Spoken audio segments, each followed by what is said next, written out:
Antes de empezar, quiero deciros que Antonio, el padre Antonio, que está ahí, le veis siempre ahí con la cámara, graba lo que hacemos aquí, lo que decimos y nuestra presencia. Y que, si queréis, y lo cuelga en la red, y lo podéis ver en ¿dónde está? En Cipecar, en Cipecar, cipecar.org, y también, ¿dónde, Antonio? En YouTube, en canal de Gonzalo de Cangas. Gonzalo de Cangas, en YouTube. Gonzalo de Cangas, Canal. en YouTube. Pues, por si ha habido también algún malentendido, esto termina antes del Domingo de Ramos, o sea, el martes anterior al Domingo de Ramos tendremos la última lección. Bueno, vale. Después se supone que esto es una escuela y se supone que después de 20 sesiones ya sabemos hacerlo cada uno, ¿verdad? Y después el año que viene intentaremos, si nos lo piden desde la diócesis, porque esto ya sabéis que lo ha pedido la diócesis, si nos lo piden, pues haremos también lectio, pero se supone que ya tú, Leonor, te sabes esto y sabes hacer lectio ya después con todo. Bueno, muy bien. Comenzamos como hacemos todos los cristianos, en el nombre del Padre y del Hijo y del Espíritu Santo. Amén. Bien. Seguimos, tenemos esta vez el domingo segundo de Cuaresma. Ciclo B, que leemos, en el ciclo B leemos el Evangelio de San Marcos. Comenzamos siempre invocando al Espíritu, porque el Espíritu Santo es el que nos enseña a escuchar. El Espíritu Santo nos abre el oído para escuchar a Jesús y para que podamos decir: Jesús es Señor. No olvidamos que el evangelista San Marcos lo que pretende con su evangelio es que lleguemos a descubrir quién es Jesús y que manifestemos hacia Él una fe total. No solo que creamos en algunos aspectos de Jesús, de la vida de Jesús, sino que creamos en la vida, en la cruz, en la muerte y en la resurrección de Jesús. Eso es lo que pretende el evangelista Marcos. ¿Quién es Jesús y quiénes son los discípulos de Jesús? Es decir, nosotros. Por eso el Evangelio es como el espejo en el que nos miramos nosotros para saber cómo tenemos que ser. Bueno, entonces el Espíritu Santo es el que nos enseña a escuchar y el que nos enseña a decir: Jesús es Señor, Jesús es mi Señor. Bueno, entonces hacemos todos esta oración al Espíritu Santo. Ven, Espíritu Santo, enséñanos a entender y a vivir que Jesús vive y está en medio de nosotros, alentándonos en el camino. Ilumina nuestras vidas con la resurrección de Jesús para que podamos entender la cruz. Disipa nuestras dudas con el amor entrañable y fiel de Jesús.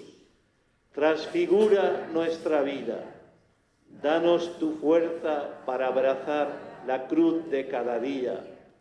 Enséñanos a ver lo que nos pasa con los ojos de Jesús. Ven, Espíritu Santo. Mantenemos un momento la imagen para que cada uno y cada una de los que estamos aquí escojamos la petición que más nos hace falta en este momento.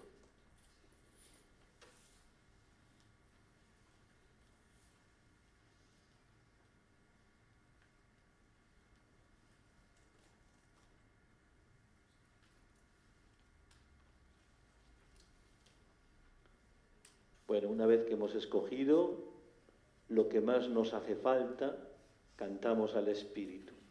Espíritu Santo, ven, ven.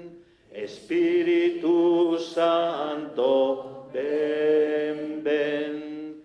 Espíritu Santo, ven, ven.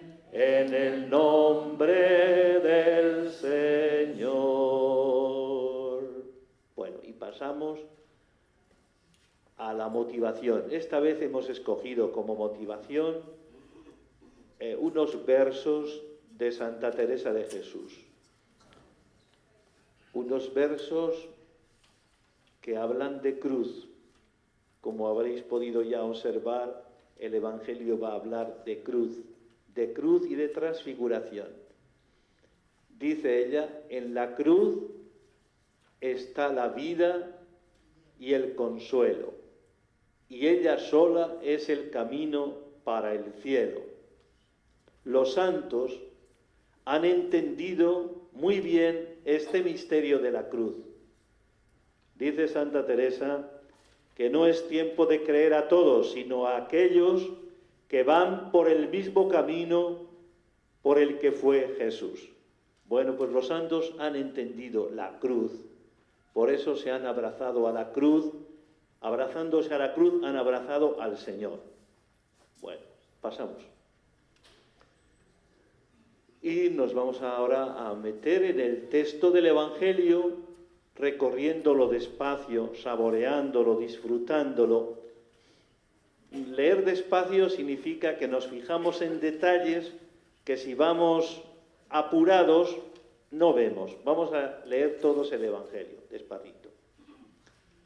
A los 6 días Jesús tomó consigo a Pedro, a Santiago y a Juan. Subió aparte con ellos solos a un monte alto y se transfiguró delante de ellos. Sus vestidos se volvieron de un blanco deslumbrador, como no puede dejarlos ningún batanero del mundo.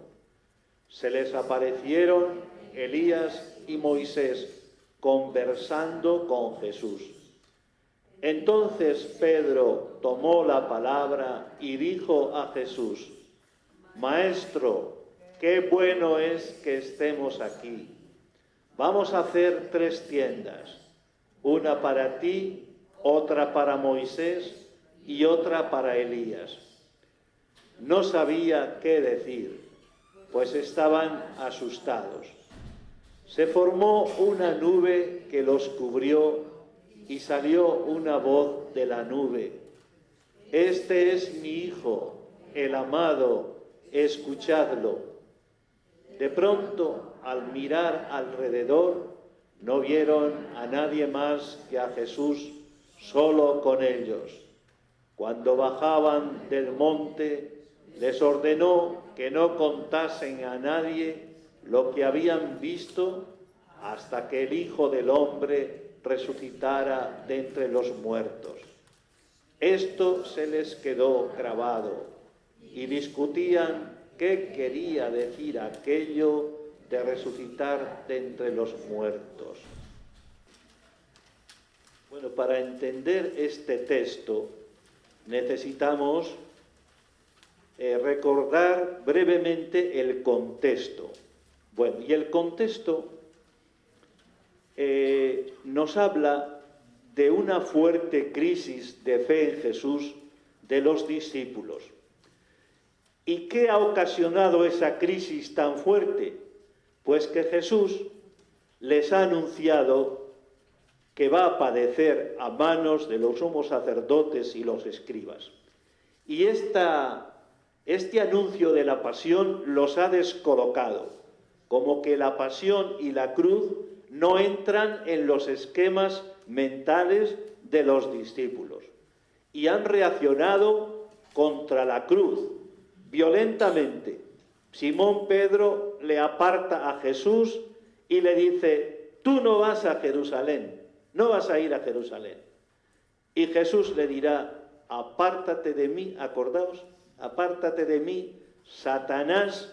Le llama Satanás porque Satanás es el que tuerce, el que intenta torcer el camino de Jesús. Y le dice: apártate de mí, Satanás, le dice a Simón Pedro, que ya recordábamos esto la semana anterior. Bueno, por tanto, han reaccionado contra la cruz.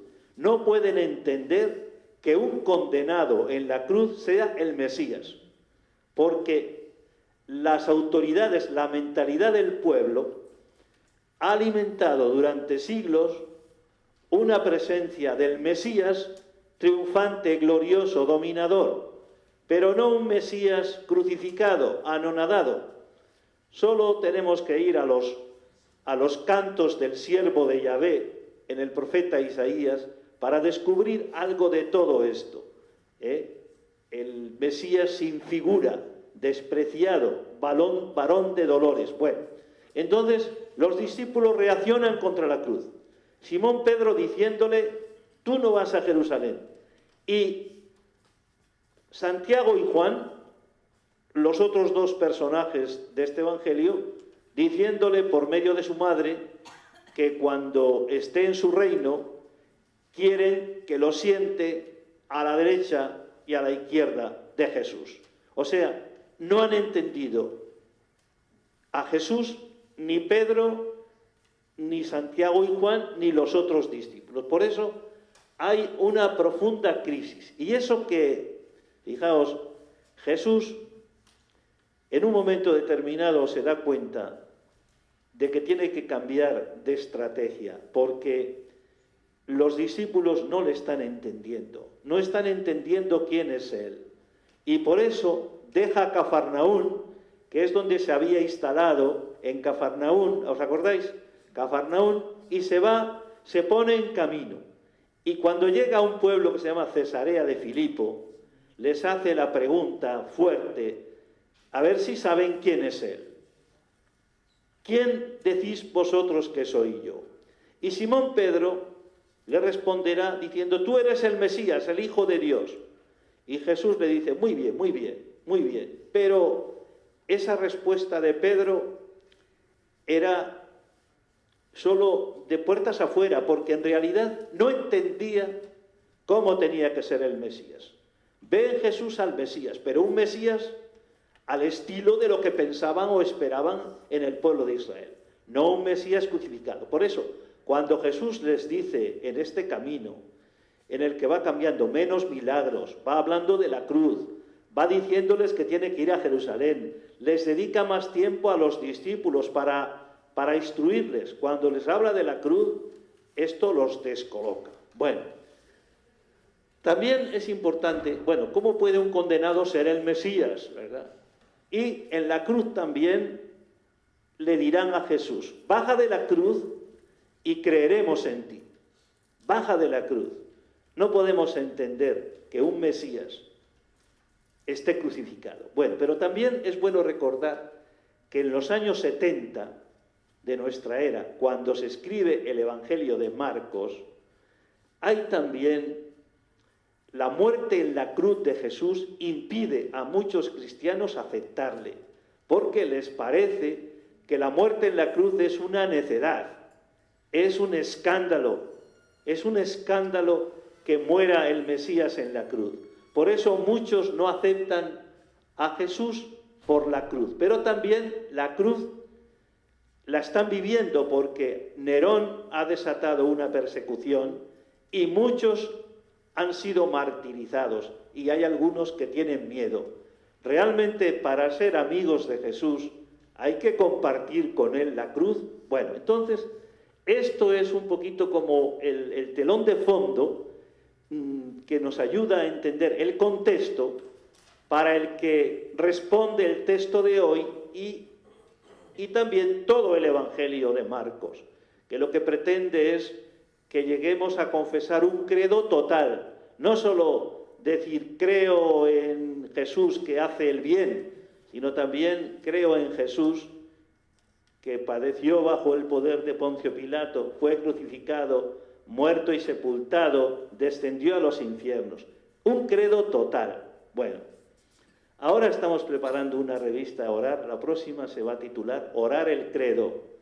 Y cuando hemos repartido los distintos artículos de la fe a las personas a las que les hemos pedido una colaboración, algunos decían, pero ¿cómo me pides esto si es lo que menos me gusta? Descendió a los infiernos u otras cosas. Bueno, todos los artículos del credo. Vale, pasamos adelante.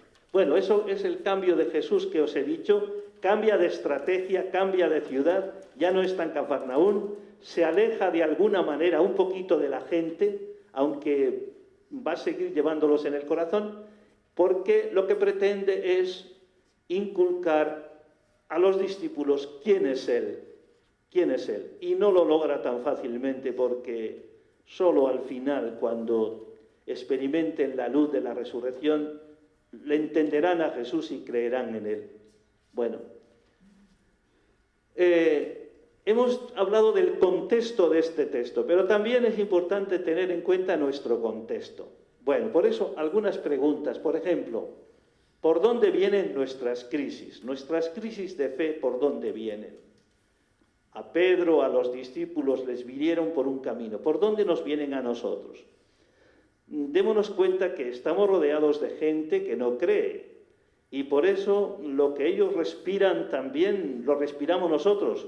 Y a veces descubrimos también, bueno, por eso, ¿por dónde nos vienen a nosotros las crisis? ¿O cuáles son los desafíos que encontramos en nuestro camino de fe? ¿O cuáles son nuestros malentendidos? ¿Qué es lo que nos cuesta entender? O también, ¿qué nos cuesta aceptar? Bueno, expresar lo que sentimos y pensamos es bueno para fortalecer nuestra fe. Es bueno no guardarnos ahí las dudas, sino expresarlas y acercarnos a Jesús. Hace 2 días me decía una persona que qué bueno, refiriéndose a otro, qué bueno que se acerque al Señor y le diga, incluso que le diga que no cree, que tiene muchas dudas. Bueno, todo esto es importante y además nos acerca a la postura de los discípulos, que también pasaron por esto. No es extraño que también nosotros tengamos problemas. Por eso el Evangelio de Marcos intenta responder también a nuestras dudas y a nuestras dificultades. Bueno, vamos a dividir el texto en 3 partes. Primero, la subida al monte. Bueno, este monte seguro que os suena a más de uno, a más de una, porque lo habréis pisado allí, ¿verdad? Acordaos, al menos una vez que fuimos nosotros, de los taxis aquellos que subían por todas las revueltas para llegar al monte Tabor. Bueno, pues en el texto no dice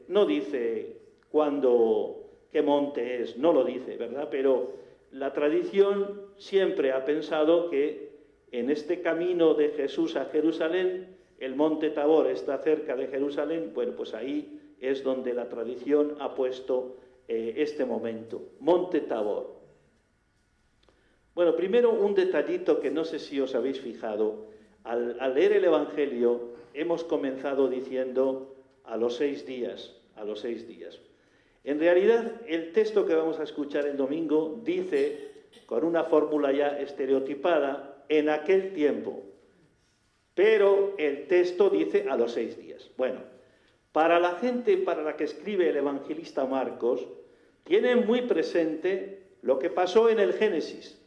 Y en el Génesis lo que pasó es que durante 6 días trabajó el Creador, pero al 6.º día creó al ser humano, hombre y mujer. Y esto tiene una resonancia. Lo que Jesús pretende también a los 6 días es crear el hombre nuevo, la mujer nueva. El hombre nuevo y la mujer nueva son el hombre y la mujer creyentes. Por eso tenemos este detalle en cuenta. Después Jesús sube al monte con 3 discípulos. Bueno, sube a un monte alto, dice, monte alto, con 3 discípulos, porque las lecciones se dan mejor en el monte.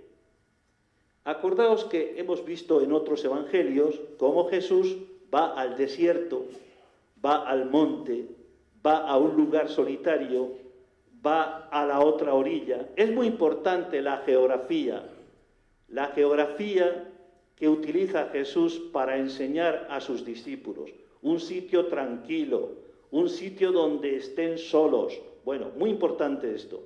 Aunque el monte siempre será sobre todo Jesús, el encuentro con Jesús. Suben al monte para encontrarse con Jesús. Bueno, y escoge a 3 discípulos.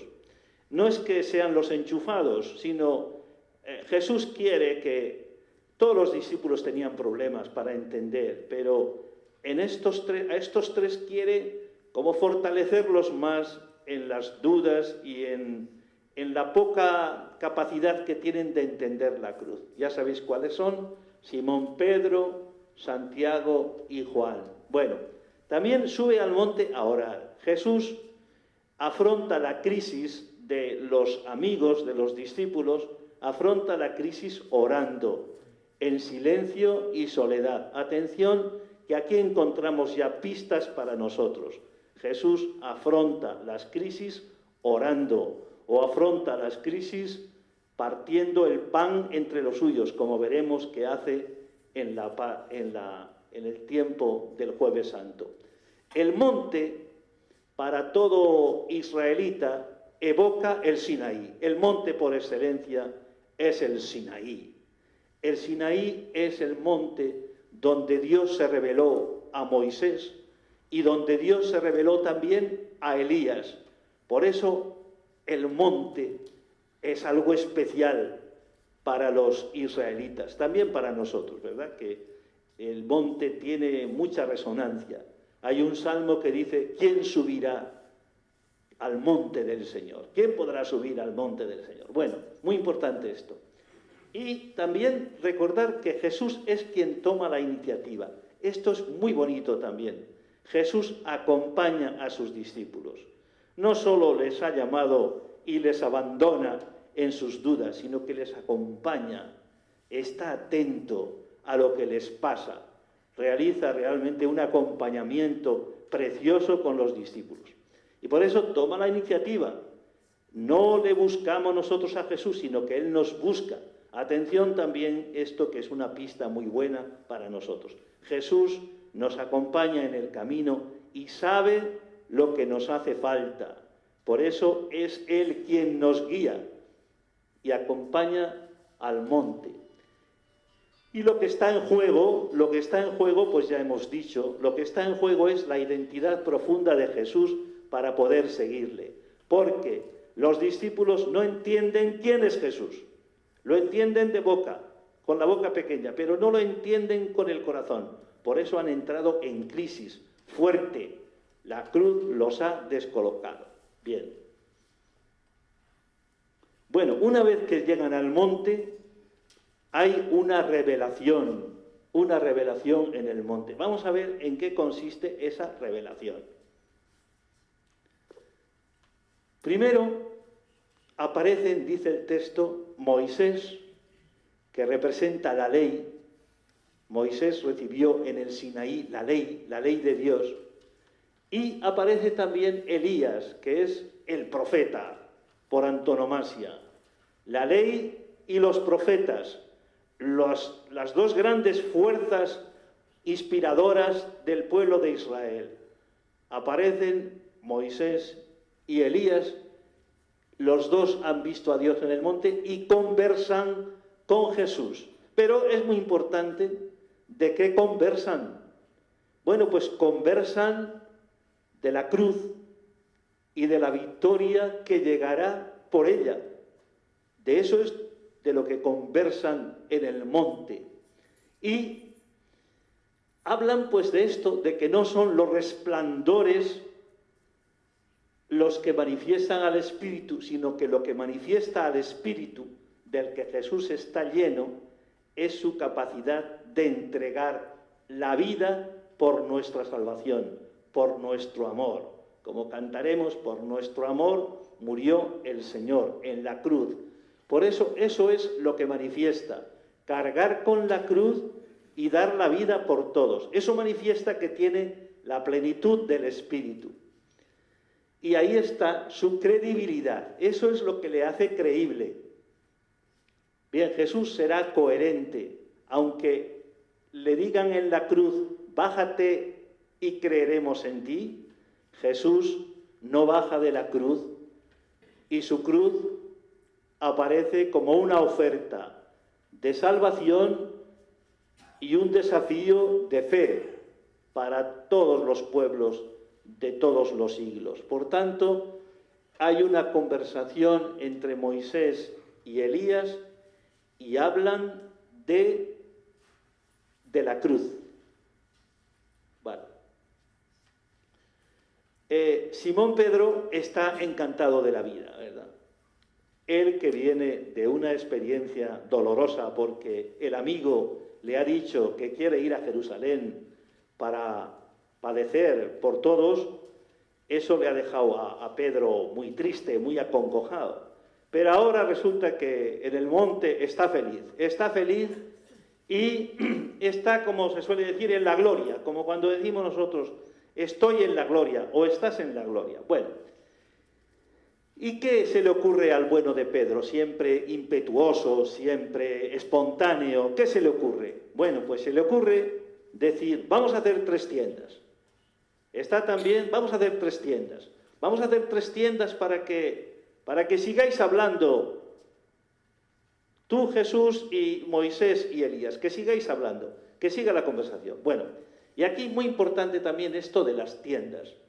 En este tiempo en el que va Jesús camino a Jerusalén, está celebrándose en el pueblo de Israel la fiesta de las tiendas.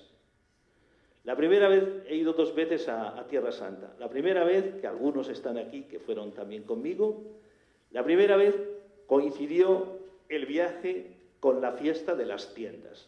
Y, bueno, todos los hoteles, todo estaba lleno de judíos venidos de todo el mundo, y todo Jerusalén era una tienda. Hacían tiendas en los balcones, en las ventanas, y todo ponían con ramajes. ¿Y qué era esto? Bueno, pues celebraban, la fiesta de las tiendas es la fiesta más gozosa de Israel. Y celebran los 40 años que atravesó el pueblo el desierto viviendo en tiendas de campaña. Y ahí, en las tiendas de campaña, aprendieron a descubrir quién era Dios para ellos, la ternura y la libertad de Dios. Por eso lo celebran muchísimo. Bueno, entonces, en este momento están celebrando la fiesta de las tiendas. Y esto es lo que recuerda a Pedro. Hagamos 3 tiendas, como hacen todos, tiendas para que sigáis hablando. Bueno, y Pedro, bueno, no entiende la originalidad de Jesús. ¿Por qué no entiende la originalidad? Porque hace 3 tiendas iguales. Una para ti, otra para Moisés y otra para Elías. No capta todavía que Jesús es más, que no está a la altura de Moisés ni de Elías. Por tanto, no entiende la originalidad de Jesús. Digamos que Jesús y el mensaje de Jesús y su identidad profunda le vienen grandes al bueno de Pedro. Bueno, pasamos adelante. Cuando Pedro dice, hagamos 3 tiendas, que el evangelista dice, no sabía ni lo que decía, ¿verdad? Estaba como asustado. Bueno, pues ocurre que se oye una voz del cielo. En este texto hay varios signos que indican la revelación. Los signos son el monte, lugar de revelación.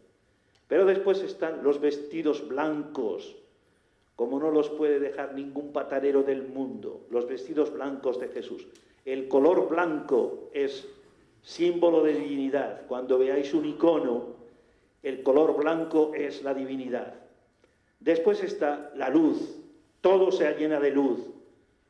Después está la nube tan importante para el pueblo de Israel, porque la nube, además de darles agua, les ha defendido del sol. Y la nube siempre ha sido una señal de Dios. La nube, bueno, una nube te cubrirá, vale. Y después está también la voz. Bueno, pues vamos a fijarnos en la voz. Aquí estamos en el centro, en lo más importante de este texto, la voz del cielo. ¿Qué dice? La voz del cielo esclarece los hechos y corrige a Pedro. Es decir, corrige a Pedro en el sentido de que los profetas y la ley han sido importantes, pero ahora el protagonista, el centro de todo es Jesús. Por eso la palabra clave de este evangelio es escuchadle, escuchadle, poned los ojos en Él. ¿Por qué? Pues porque Él es el centro, Él es todo. De ahí que la oración cristiana y la vida cristiana sea, en primer lugar, escuchar a Jesús. Para el pueblo de Israel, la escucha, la Shema, era fundamental, pero para un cristiano, la escucha de Jesús, escuchar a Jesús, lo es todo. Por eso dice la voz del cielo, escuchadle, escuchadle. Bueno, San Juan de la Cruz dirá que el Padre nos lo ha dicho todo en Él. De ahí la importancia de escucharle. Y como no parece que te escuchan si no te miran, escucharle es mirarle, mirarle a los ojos, mirarle al rostro. Eso decía Santa Teresa, mirar al que está hablando. Bueno, solo Jesús irradia luz, solo Él es el Hijo amado. Hasta ahora se escuchaba a Moisés y a los profetas, pero ahora hay que escuchar a Jesús para entender a Moisés y a los profetas, porque con la luz más grande hay que iluminar lo que tiene una luz más pequeña. Y esto es muy importante para nosotros porque a veces queremos entender a Jesús con nuestras entendederas pequeñas y limitadas. Y tiene que ser la luz la que nos ilumine a nosotros. Como dice un salmo, tu luz nos hace ver la luz, tu luz. Bueno, por tanto, Jesús en el centro. Ahora hay que escuchar a Jesús para entender todo el Antiguo Testamento. Por eso, en la Iglesia seguimos leyendo el Antiguo Testamento, como sabéis, en las Eucaristías, en la palabra de Dios, pero todo iluminado por la luz de Jesús. El centro, la luz es Jesús. Qué bien lo han expresado esto en el templo, en la iglesia que han hecho en el Monte Tabor, como recordáis, que es una iglesia llena de poros, todas las paredes están llenas de poros por donde sale la luz, ¿verdad? De tal manera que la luz que es Jesús ilumina todo. ¿Os acordáis los que habéis estado allí de este templo lleno de poros por donde sale la luz? Bueno, pasamos. Después de esta revelación, donde la palabra clave es escuchadle, viene la bajada. Pedro quería quedarse allí, pero hay que bajar. Y lo primero que destaca es que cuando se dan cuenta, miran alrededor y ya no están ni Moisés ni Elías, ni está el color deslumbrante de los vestidos, ni el rostro, todo eso que les había fascinado, porque les recordaba a Moisés, que cuando entraba en la tienda del encuentro, en el desierto, salía iluminado, y toda la gente decía, ha visto al Señor, a Yahvé. Bueno, pues ahora miran alrededor y no hay nada, no hay ni luz, ni vestidos, ni voces, ni nubes. ¿Quién está ahora? Atención, que esto es muy importante.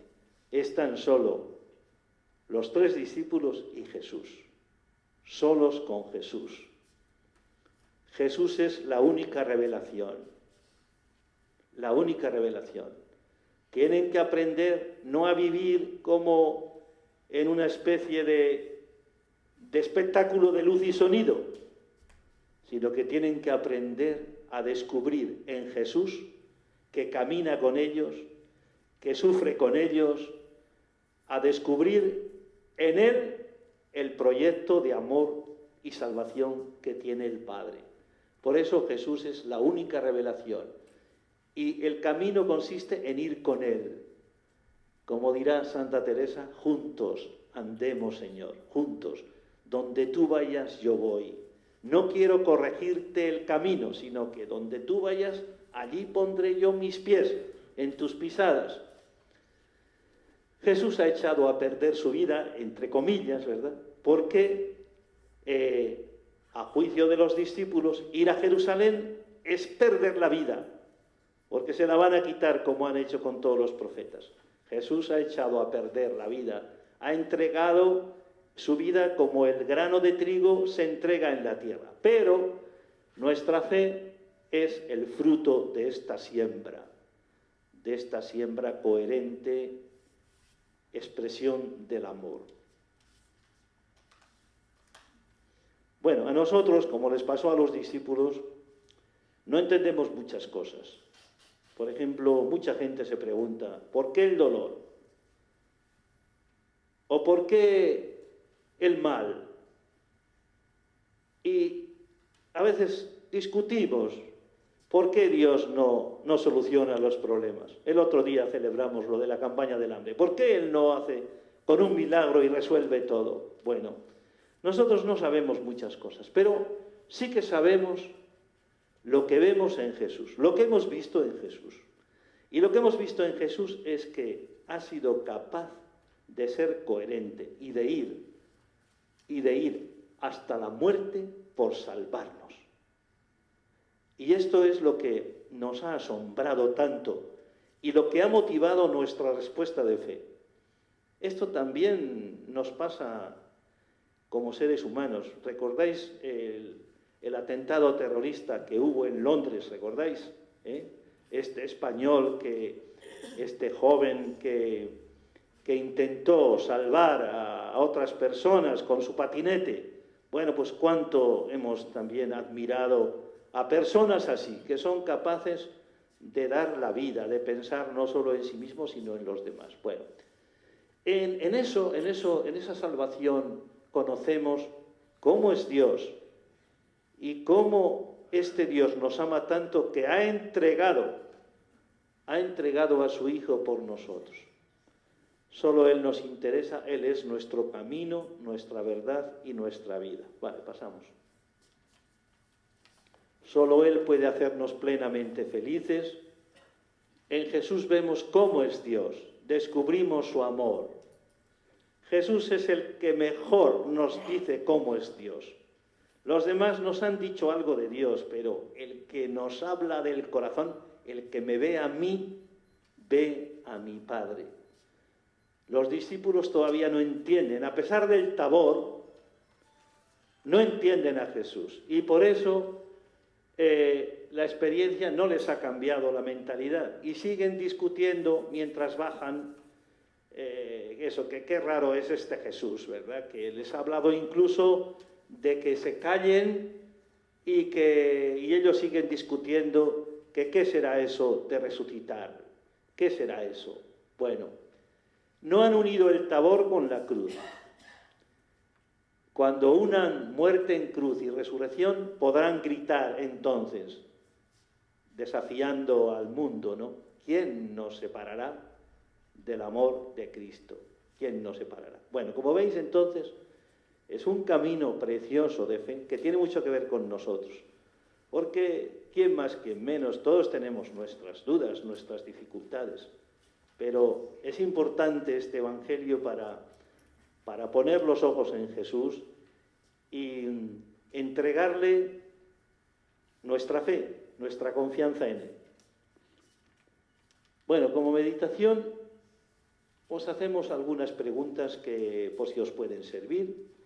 También aquí conviene que escojáis la que más conecte con vosotros y con vosotras.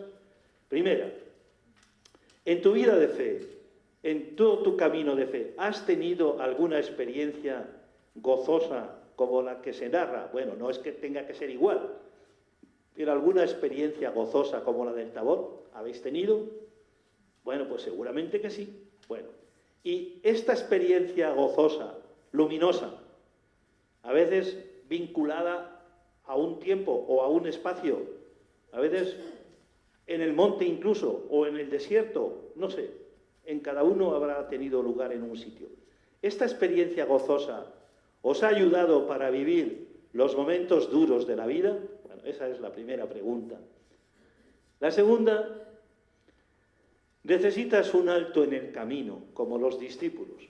Un alto, un tiempo como llamamos de retiro, un retiro. Necesitamos un retiro para, como el que regaló Jesús a los discípulos, para verle transfigurado y que se transfigure también de alegría nuestra vida. ¿Necesitamos esto?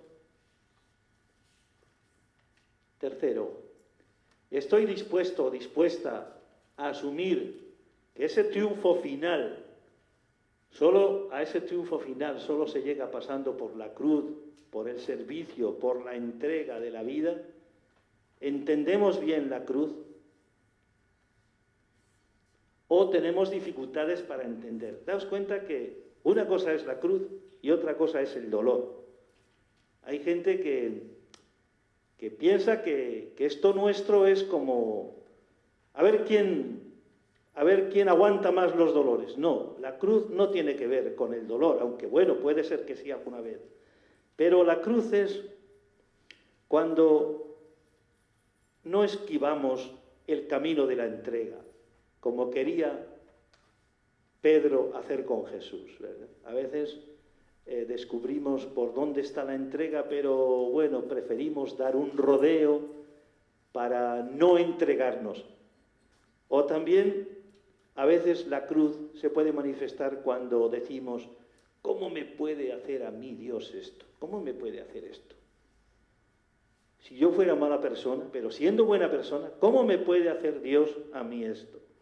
Por eso, la cruz es ir más allá del ambiente que hoy se respira, donde la cruz es un adorno, pero quizás necesitamos que sea una experiencia de amor. Hay mucha gente que lleva cruces. Bueno, yo no digo que esté mal, pero la cruz, estaréis de acuerdo en que es muchísimo más que un adorno que nos ponemos en el cuerpo. Bueno, y la última pregunta sería, no pasa nada. La última pregunta sería, en mi vida práctica, ¿considero a Jesús como lo más importante de mi vida? Hoy me decía una de vosotros, para mí, Cristo es lo más importante de mi vida. Y yo le decía, ¿serías capaz de vivir tu vida sin Cristo? Dice, no podría vivir mi vida sin Cristo. Bueno, esta experiencia, preguntarnos esto es muy bueno. ¿Y en qué se nota? Vale. Pasamos a la oración. ¿Qué le digo a Dios? Bueno, y aquí vamos a escuchar una canción que canta Rafael León. Por cierto que ya os avisaremos dentro de unos días, creo que el 16 de marzo, estará aquí para darnos un concierto orante sobre la cruz. Será muy importante. Bueno, ya os lo diremos para que invitéis a más gente y puedan gozar muchos más. Bueno, vamos a escuchar entonces este canto con una poesía de Santa Teresa que sea nuestra oración. En la cruz está la vida y el consuelo, y ella sola es el camino para el cielo.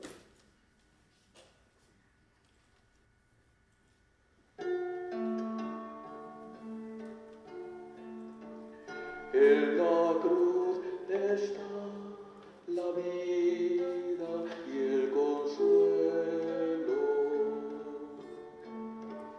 y ella sola es el camino para el cielo.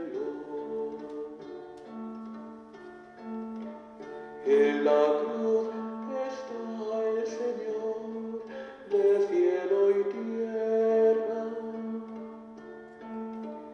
y el gozar de mucha paz, aunque haya guerra.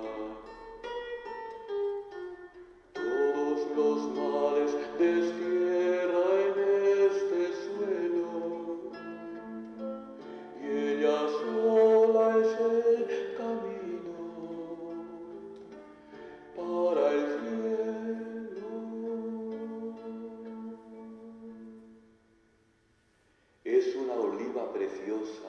la Santa Cruz, que con su aceite nos unta y nos da luz. Toma, alma mía, la cruz con gran consuelo, que ella sola es el camino para el cielo. En la cruz está la vida y el consuelo, y ella sola es el camino para el cielo.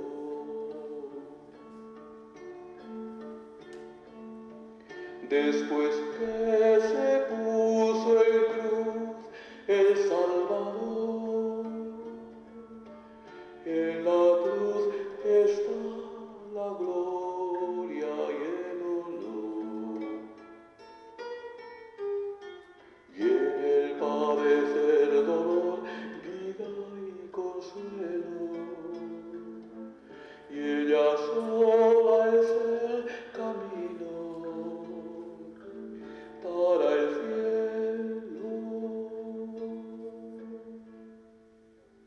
En la cruz está la vida y el consuelo,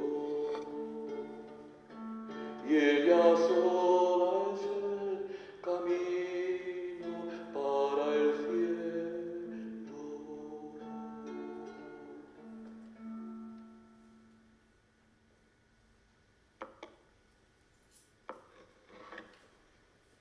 Bueno, después de este canto orante, vamos a seguir adelante con lo que llamamos contemplación. Y en contemplación queremos ver todas las cosas en Cristo el amado. Verlo todo, que nada nos pase, que no lo vivamos con Jesús. Todo lo que nos ocurre en la vida vivido con Él. Y hemos escogido unos versos de San Juan de la Cruz en los que de una forma bellísima, pocas veces encontraremos tanta belleza, tanta hondura. Ve todo, los valles solitarios, las ínsulas, la noche, todo lo ve en el amado. Todo es el amado para Él. Vamos a leerlo muy despacito todos, como contemplando en toda nuestra vida al Señor, al amado, a Jesús. Todos. Mi amado, las montañas, los valles solitarios nemorosos, las ínsulas extrañas, los ríos sonorosos, el silbo de los aires amorosos, la noche sosegada, en par de los levantes de la aurora, la música callada, la soledad sonora, la cena que recrea y enamora. Bueno, y terminamos con la acción. Después de este Evangelio, pues descubrimos que la apuesta, el desafío, la apuesta sería ver la vida con los ojos de Jesús. Verlo, todo lo que nos pasa, toda la vida, con los ojos de Jesús. El riesgo, pues acercarnos a Jesús y caminar con Él como fruto de un enamoramiento. ¿Riesgo por qué? Pues porque, como Él vivió la cruz, también nosotros, si queremos seguirle, nos encontraremos de una o de otra manera con la cruz. ¿Y cuál es la tarea? Cantar y caminar hacia la Pascua, que es el sentido también que la Iglesia le da a este Evangelio. Prepararnos el vestido nuevo, el vestido luminoso, que es la alegría, prepararnos hacia la Pascua.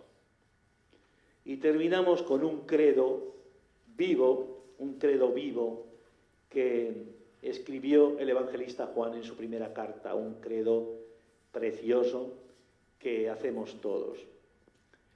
En esto se ha manifestado el amor de Dios por nosotros. Dios ha entregado su único Hijo al mundo para que nosotros vivamos por Él. No es que nosotros le hayamos amado primero, sino que es Él quien nos ha amado y ha enviado a su Hijo. Queridos, si Dios nos ha amado tanto, nosotros debemos también amarnos unos a otros. Bueno, pues que se nos quede algo de esto en el corazón para que tengamos vida abundante. Buena noche y hasta el próximo martes, si Dios quiere.